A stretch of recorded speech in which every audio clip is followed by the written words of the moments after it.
মোৰ মৰমৰ বন্ধুসকললৈ নাহৰ ব্লগৰ ফালৰ পৰা মৰম আৰু শুভেচ্ছা জনাই মই মোৰ ভিডিঅ'টো আৰম্ভ কৰিব লৈছোঁ। এই যে কাপোৰযোৰ দেখিছে, এইযোৰ এযোৰ কাঞ্জু পাটৰ কাপোৰ আছিলে আৰু এই কাপোৰযোৰত মই অতি সহজতে আৰু অতি সোনকালে নেটৰ লেচ দি পেলাই এপ্লিক লগতে কাষৰ ছাইড পটিবিলাকো ধুনীয়াকৈ লগাই দিছিলোঁ।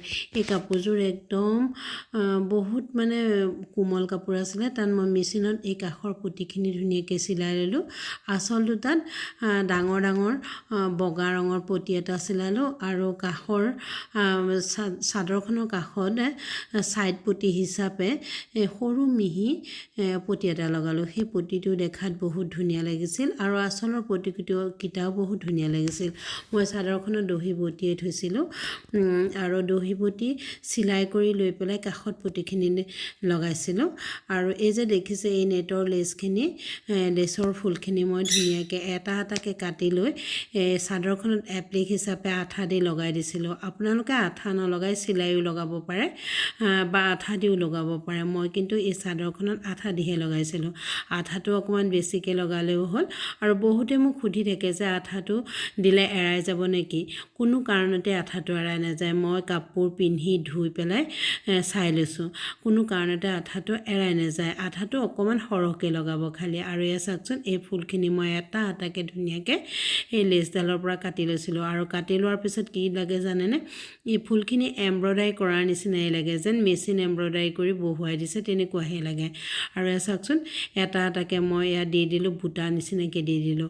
আৰু কাষত পটিটো হেভি হোৱাৰ কাৰণে মই মাজত এনেকৈ আঠা লগাই সৰু সৰুকৈ মই এই বুটাকেইটা দিলোঁ। আৰু তাতকৈ বেছি মই দিয়া নাইকিয়া, বেছি অঁকা নাছিলোঁ। এই কাপোৰযোৰ চিম্পুল হিচাপত কৰিছিলোঁ, কিন্তু দেখি বহুত ভাল লাগিছিলে। আৰু কাপোৰযোৰ যে এই ফুলখিনি দিছোঁ, ফুলখিনি কাষতে আজি মানে এই কাপোৰযোৰত মই ফেব্ৰিকো কৰা নাছিলোঁ, কোনো লাইনাৰ দি পেলাই মই লাইনৰ ফুলখিনি আঁকি দিয়া নাছিলোঁ। এয়া চাওকচোন, এই পটিটো কি ধুনীয়া। মোৰ কাপোৰযোৰ সম্পূৰ্ণ হৈ গ'ল। আৰু এই যে ডাঙৰ পটিটো মই ধুনীয়াকৈ চিলাই দিছিলোঁ, এইটো আঁচলত চাদৰখনৰ আৰু আনটো আঁচলত। আৰু মেখেলাখনতো তেনেদৰে মই তললৈ চিলাই দিছিলোঁ। আৰু সেই মাজত যে সেই ফুলখিনি ধুনীয়াকৈ বুটা বুটাকৈ দি দিছিলোঁ। আৰু বগা ফুল হোৱাৰ কাৰণে কাপোৰযোৰৰ লগত ইমান ধুনীয়াকৈ মেটচিং কৰিছে নহয়। ফুলখিনি বুটাখিনি একদম দেখাত বহুত ধুনীয়া লাগিছিল। আৰু আঁচলকেইটাও ইমান ধুনীয়া লাগিছে নহয়। কাপোৰযোৰ মোৰ ইস্ত্ৰি কৰি হোৱা নাইকিয়া, মানে ইস্ত্ৰি কৰা নাইকিয়া। কাপোৰযোৰ ইস্ত্ৰি কৰিলে নহয় সমান হ'ব আৰু দেখাত বহুত ধুনীয়া লাগিব। আপোনালোকে কাপোৰযোৰ ইস্ত্ৰি কৰি ল'ব, দেখিব একদম পাটৰ নিচিনা লাগিব আৰু পিন্ধাত বহুত কোমল কোমল লাগিব, একদম ধুনীয়াকৈ কোচবিলাক বহি যায়। আৰু চাওকচোন, মই কি ধুনীয়াকৈ কাপোৰযোৰ কৰি পেলালোঁ। আৰু এই যে মেখেলাখন দেখিছে, মেখেলাখনৰ ইয়াৰ ওপৰলৈ 3টা লাইনৰ সৰু সৰুকৈ বুটা দি দিছিলোঁ। আৰু বুটাখিনি বহুত ঘন ঘনকৈ দিছিলোঁ।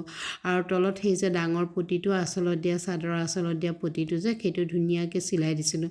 এইযোৰ একদম ৰেডি টু ৱেৰ চাদৰ মেখেলা আছিলে, সেইকাৰণে মই কাপোৰযোৰ আপোনালোকক অকণমান পিন্ধি দেখুৱালোঁ। চাওকচোন, একদম কি ধুনীয়াকৈ নহয় জিলিকি উঠে। ব্লাউজ পিচটো মানে কি জানেনে? ব্লাউজ পিচটোত এই কাষৰ পটিকেইটা ধুনীয়াকৈ লগাই দিলেই হ'ব হাতটোত।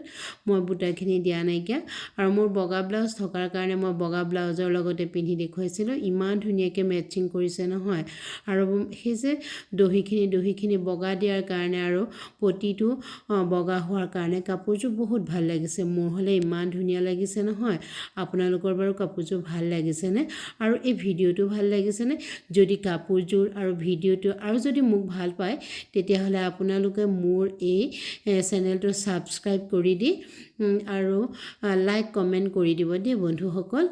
নতুন এটা ভিডিঅ' লৈ অহাৰ প্ৰতিশ্ৰুতিৰে আজিলৈ আহোঁ।